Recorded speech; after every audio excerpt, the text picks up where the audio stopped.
4월 셋째 주 일부 예배에 오셔서 함께 예배드린 여러분들에게 주님의 크신 은혜가 충만하시길 소망합니다.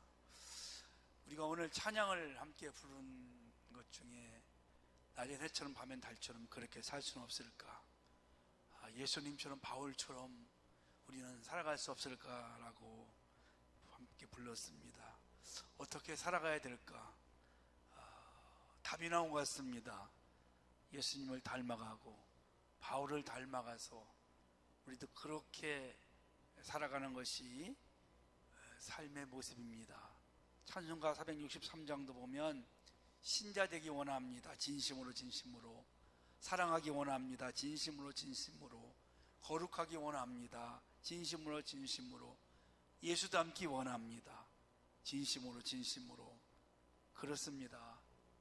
우리 삶에 이런 모습을 가지고, 이런 마음을 가지고 날마다 예수님을 닮아가고 예수님처럼 살아가는 것이 우리 그리스도인들의 본분이죠.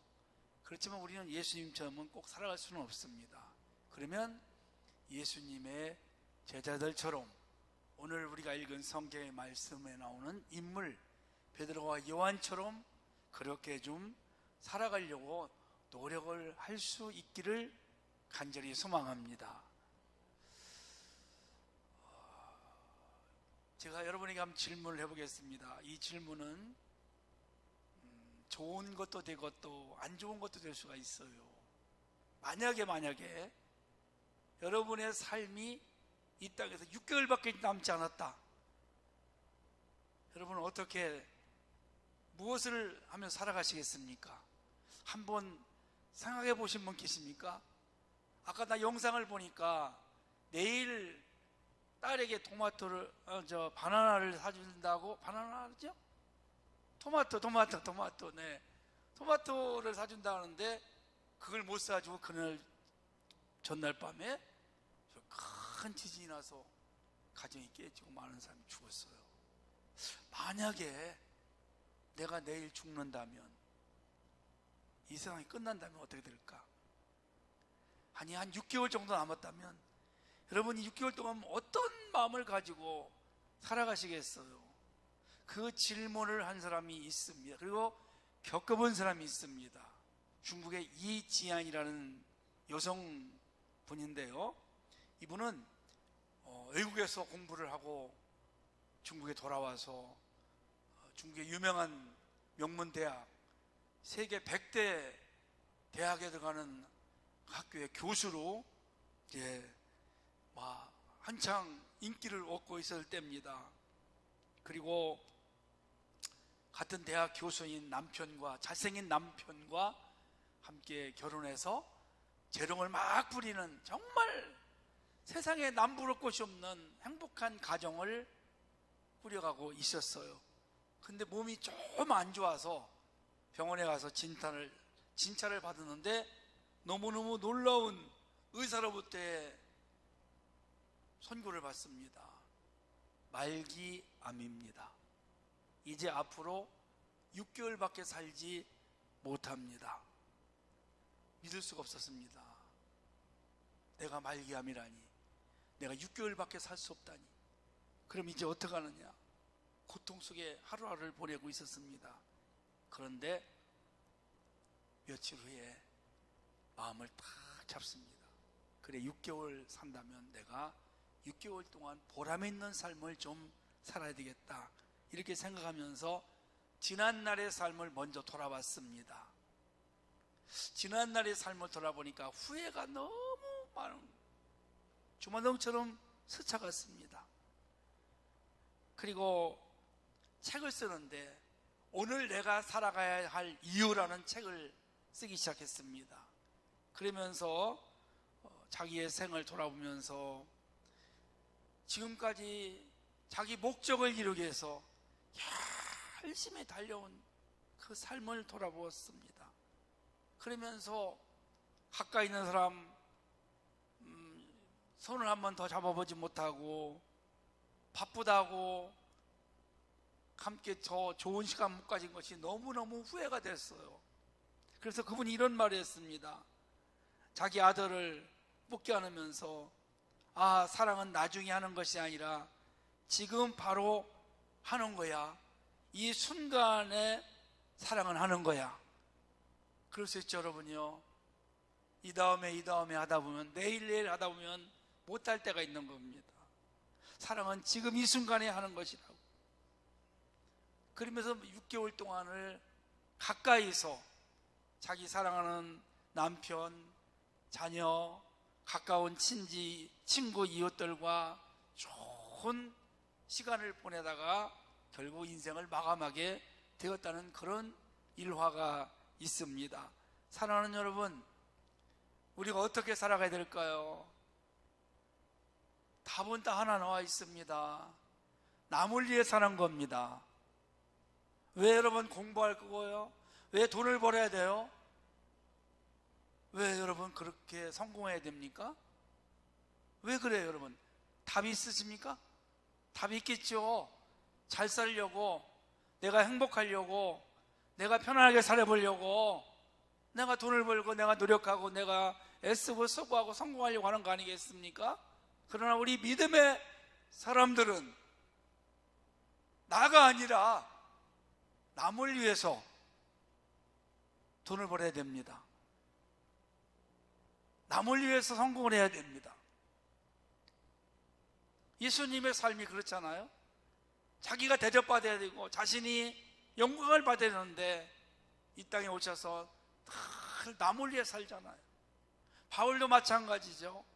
자기가 가지고 있는 것, 그런 거 가지면 평생을 마음껏 누리며 살만한 사람이에요. 그런 걸 다 버리고 평생을 주를 위해서, 복음을 위해서 많은 어려움과 고통을 겪으면서 살았는데, 그 남을 위해 산, 복음을 위해서, 예수를 위해 산 삶이 오늘 세계 역사를 바꿔놨어요. 할렐루야.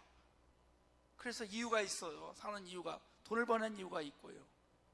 나를 행복하게 하는 것이 아니라, 물론 나도 행복해야 되지만 남을 행복하게 하는 겁니다. 남을 행복하게 하면 누가 행복한 줄 아십니까? 내가 행복합니다. 할렐루야. 내가 복된 인생이 되는 것입니다. 언제 행복한지 아시나요, 여러분? 남을 섬길 때, 남을 위해 살아갈 때 진짜 행복한 걸 느낄 수 있습니다. 어떻게 살아야 될까? 이제 오늘 본문에 나오는 사람들이 두 종류가 있습니다. 하나는 매일같이 돈을 얻어서 구걸해서 살아가는, 나면서부터 걷지 못하는 안진뱅이 거지이고, 또 한 부류는 베드로와 요한입니다. 그런데 이 나면서부터 걷지 못하는 거지에는 두 가지 인생에 문제가 있었어요. 하나는 매일같이 성전 미문이라는 문 앞에서 사람들에게 구걸해서 먹고 사는 문제였고, 또 하나는 남의 의지에서 남에게 살아가는, 일어서서 걷지 못하고 남에게 의지하며 살아가는 그런 삶으로서 이제 치료받는 거였습니다. 그래서 일어나서 걷고 뛰는 거였습니다. 여러분, 그런데요, 남에게 의지해서 먹고 사는 문제는 해결할 수가 있지만 일어나서 걷는 것은 그때나 지금이나 사실 이게 불가능한 거였습니다. 인간의 힘으로 불가능했습니다. 여기 오늘 2절 말씀 보니까 나면서 못 걷게 된 이라고 했어요. 나면서 못 걷는다. 이거를 불신앙을 가진 사람들은 운명이 팔자라고 합니다. 네 운명이 그러니까 너는 그게 팔자야. 어쩔 수가 없어. 그래서 여러분, 날마다 그렇게 소망없이 살아가는데 오늘 이 사람이, 이 거지가 나사렛 예수의 이름으로 일어났습니다. 걸었습니다. 뛰었습니다. 여러분, 너무너무 놀라운 일이 일어났습니다. 그래서 우리 믿음의 사람들은 남들이 볼 때 그건 네 운명이야, 그건 내 팔자야, 그렇게 절망이 있고 불가능한 일이 있을지라도 우리는 팔자라 운명이나 하지 않기를 원합니다. 주님은 팔자니 운명이니 인생을 포기한 사람들을 다시 일으켜 세우시고 고치시고 회복하시고 바꿔놓으시는 전능하신 분이심을 믿으시기를 바랍니다. 한번 따라서 할까요? 신앙에는 불가능이 없다. 아멘. 믿음대로 될지어다. 바다에도 길을, 마른 땅을 만들어서 길을 내서 건너게 하시는 분이십니다. 닫혀있던 태를 열어요. 못 낳는 아이를 의사가 진단할 때는 아이를 못 갖습니다 해도 하나님의 능력은 낳게 하시는 겁니다. 태를 엽니다. 200만 명의 이스라엘 백성들이 광야 40년 동안 광야에서 농사를 짓지 못하고 먹을 게 없었을지라도 하늘로부터 만나가 내려서 그들을 40년 살게 하시는 분이십니다. 태양도 멈추게 하시고 죽은 자도 살리십니다. 가난도 부유하게 하시고 절망도 희망으로 만드시고 운명 팔자를 기적으로 만드시는 그 하나님, 우리 믿음의 세계에서는 얼마든지 이해할 수 있고 믿으면 될 줄로 믿으시기를 바랍니다. 그래서 우리의 삶을 부유하게 하고 우리를 진짜 행복하게 하는 것은 은과 금이 아닙니다. 돈이 아닙니다. 바로 예수 그리스도이십니다. 아멘. 예수 그리스도의 이름으로 오늘 나면서부터 걷지 못하는 이 사람은 일어나 걸으며 뛰며 하나님을 찬양하는 삶을 살게 된 것이죠. 자, 이렇게 오늘 걷지 못하는 사람을 일으킨 사람 베드로와 요한은 누굽니까? 평범한 사람들입니다. 특별한 사람들이 아닙니다. 그들에게는 은과 금은 없었지만 예수 그리스도의 이름으로 그들을, 그 거지를 붙잡고 일으켰을 때 벌떡 용설처럼 스프링이 튀어올라는 것처럼 일어나는 기적을 체험한 줄로 믿습니다. 성도 여러분, 제가 이 말씀을 준비하면서 우리 자신을 돌아봤습니다. 내 자신을 돌아봤습니다. 나는 어떤 사람이었는가? 나도 역시 그렇게 영적인 죄인이었지 않았나? 날 때부터 죄인이었지 않나? 소망 없는 삶을 살아가지 않았나? 그렇게 생각을 했습니다. 시편 51편 5절에 보니까 다윗이 이렇게 고백했어요. 내가 죄악 중에 출생하였으며 모친이 죄 중에 나를 잉태하였나이다. 우리는 죄인으로부터 시작이 됩니다. 나면서부터 걷지 못한 사람처럼 우리는 신분이 죄로부터 시작이 돼요. 여러분, 죄의 삭선 사망입니다. 죄로 인해 불행이 찾아왔고, 죄로 인해 죽음이 찾아왔고, 죄로 인해 저주가 찾아왔고, 비전이 없었습니다. 그런데 예수 그리스도를 통해서 우리가 죄사함 받고 하나님의 자녀로 날마다 소망 가운데 살아가는 줄로 믿으시기를 바랍니다. 그래서 하나님이 함께 하셔야 됩니다. 하나님이 도와주셔야 합니다. 하나님이 떠나시면 우리는 죽는 거예요. 다윗이 죄를 짓고 나서 제일 먼저 하나님 앞에 기도하고 간구한 것이 무엇입니까?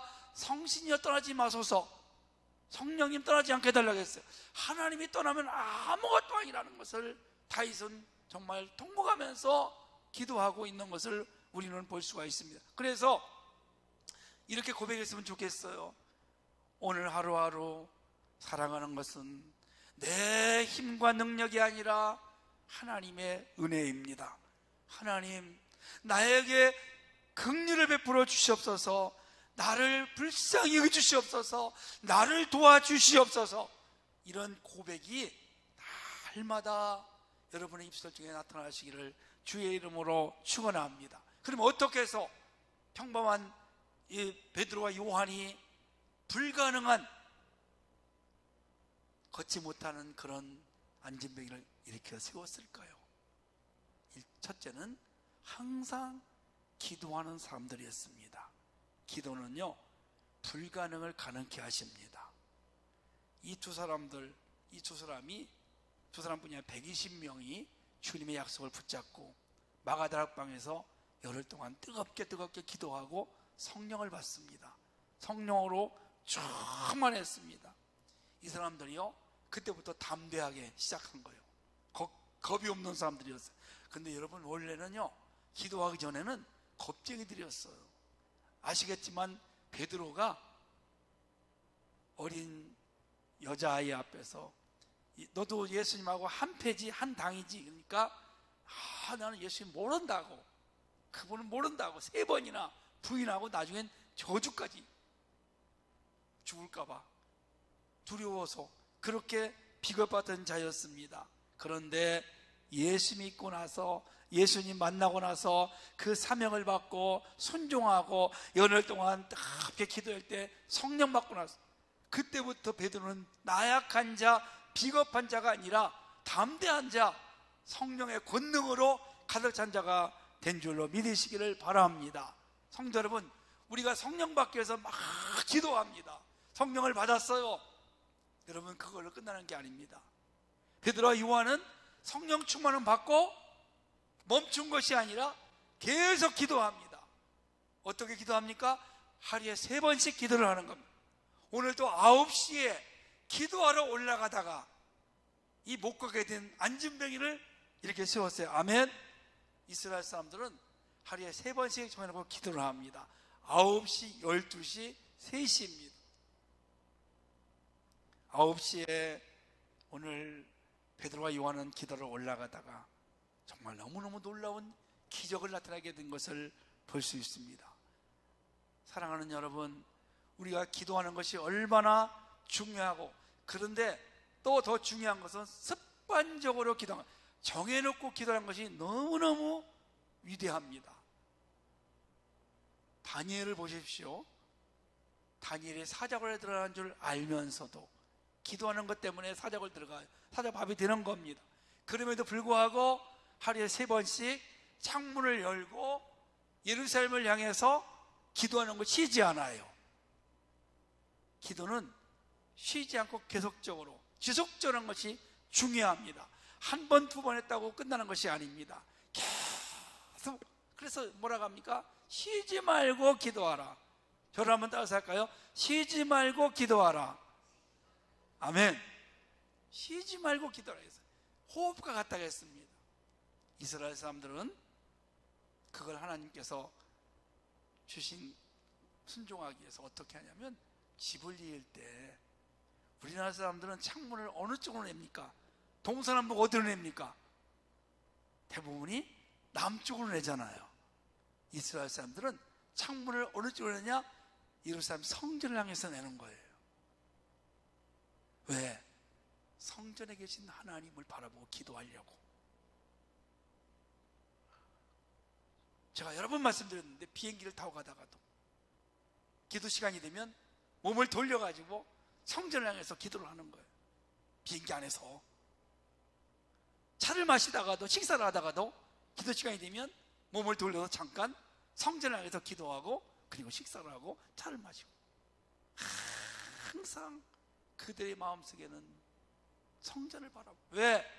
그 성전에 하나님이 계시다는 것을 믿기 때문에. 아멘. 여러분, 성전 기도가 너무너무 중요합니다. 놀라운 일들은 다 성전에서 이루어진 줄로 믿으시기를 바랍니다. 사무엘상 12장 13절 말씀 보니까 사무엘이 뭐라고 합니까? 나는 너희를 위하여 여호와 앞에 기도하기를 쉬는 죄를 범치 아니하리라 그랬어요, 여러분요. 사무엘 선자는 계속 쉰다는 겁니다. 우리가 기도한 거요, 하나님 앞에 소원한 아린 거, 우리는 잊어버릴 수가 있어요.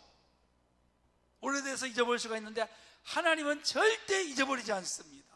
다 기억하셨다가 가장 적절할 때가 되면 응답하실 줄로 믿으시기를 바랍니다. 자, 여러분, 내 운명은 내가 바꾸기가 쉽지 않습니다. 그러나 내 운명을 바꿀 수 있는 비결이 하나 있습니다. 바로 우리가 하나님 앞에 기도하는 것입니다. 오늘 이 안진뱅이는 기도하는 사람들에 의해서 운명이 바뀌었습니다. 쉬지 않고 늘 기도하는 여러분 되시기를 축복합니다. 저희 어머님이 살아계실 때 조금 젊을 때 60대 초반대에 어떻게 기도하셨냐면, 물론 새벽마다 기도하시고 밤에도 늦게까지 기도하시고 새벽을 막 밤 12시 넘어서 기도하시는데 작정 기도를 자주 하셨어요. 작정 기도를 어떻게 하시냐면,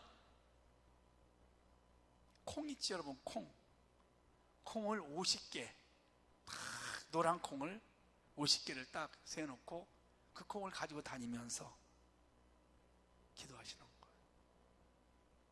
어디 가게 되면 버스 안에서 50개를 가지고 주기도 못하고 이쪽으로 놓고 잊어버리니까 그렇게 기도를, 작정 기도를 참 많이 했어요. 아마 그 어머니의 기도가 우리 자녀들에게 축복으로 이렇게 내려와서 헛되지 않다. 우리도 오늘 능력 받으려면, 성령 받으려면 기도해야 되고, 기적을 나타내려면 또 기도해야 됩니다. 오늘 저와 여러분들이 우리 교회를 통해서 이렇게 운명이 발전하면서 소망 없는 사람들을 일으켜 세우고 회복시키는데 기도로 쓰임받기를 주의 이름으로 축원합니다. 두 번째는요, 베드로와 요한이 연합했어요. 1절 말씀 보니까 이런 말씀이 있죠. 제9시 기도 시간에 베드로와 요한이 그랬어요. 여러분, 이 베드로와 요한 중간에 와자가 있어요. 와자. 이게 여러분 와자 하나가 중요한 겁니다. 혼자는 일이 힘들어도 합력해서 일을 하면 엄청난 시너지 효과가 나타나는 것을 볼 수가 있죠. 근데 이 베드로와 요한이 원래는 경쟁하던 사람들이었습니다.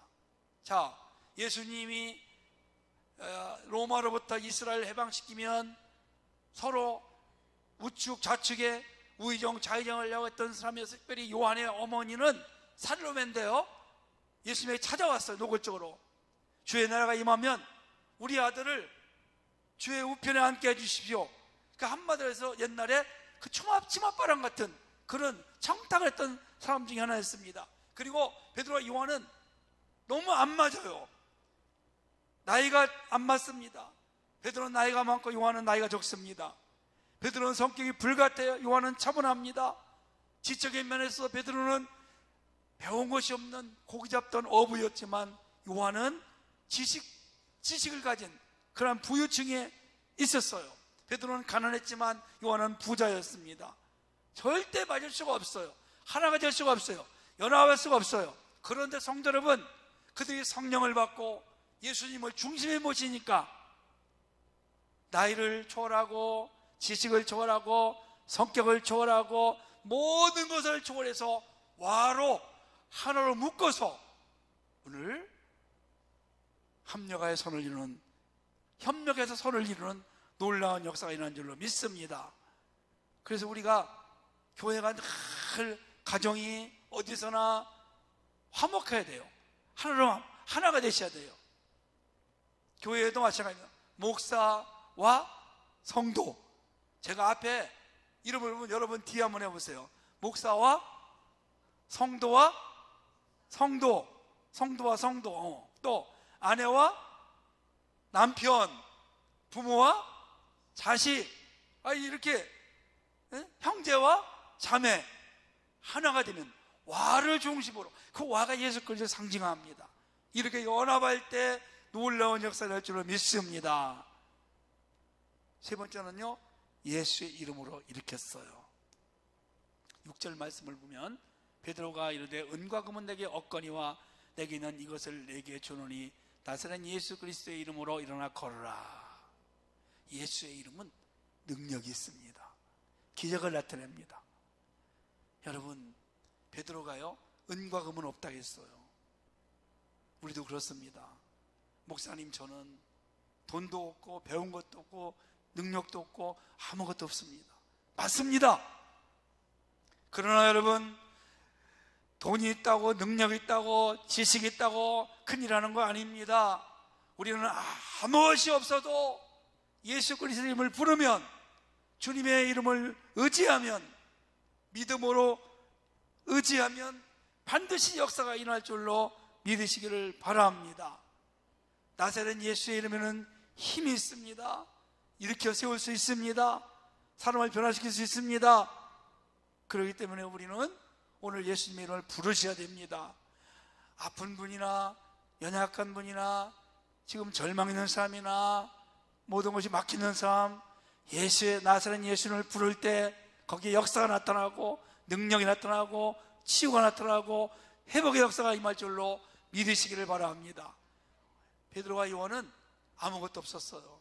그러나 예수의 이름이 있었어요. 여러분, 오늘 저와 여러분들 아무것이 없어도 내가 이 나사렛 예수는 명하노니, 그리고 믿음으로 외치십시오. 반드시 역사가 일어나는 놀라운 체험들을 할 줄로 믿으시기를 주의 이름으로 축복합니다. 한번 우리 같이 합시다. 여러분, 혹시 가난하십니까? 몸이 아프십니까? 가정에 문제가 있습니까? 대적하는 자가 있습니까? 이렇게 한번 외칩시다. 각자에 맞게 나사렛 예수의 이름은 명하노니.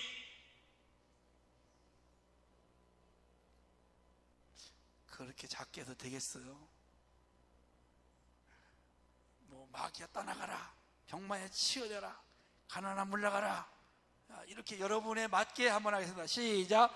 나사렛 예수의 이름은 명하노니 모든 악한 떠나갈지어다. 나사렛 예수 명하노니 모든 가난은 다 떠나갈지어다. 나사렛 예수 명하노니 모든 질병은 다 치유될지어다. 나사렛 예수 명하노니 모든 들이 다 구원을 받을지어다. 기도하겠습니다.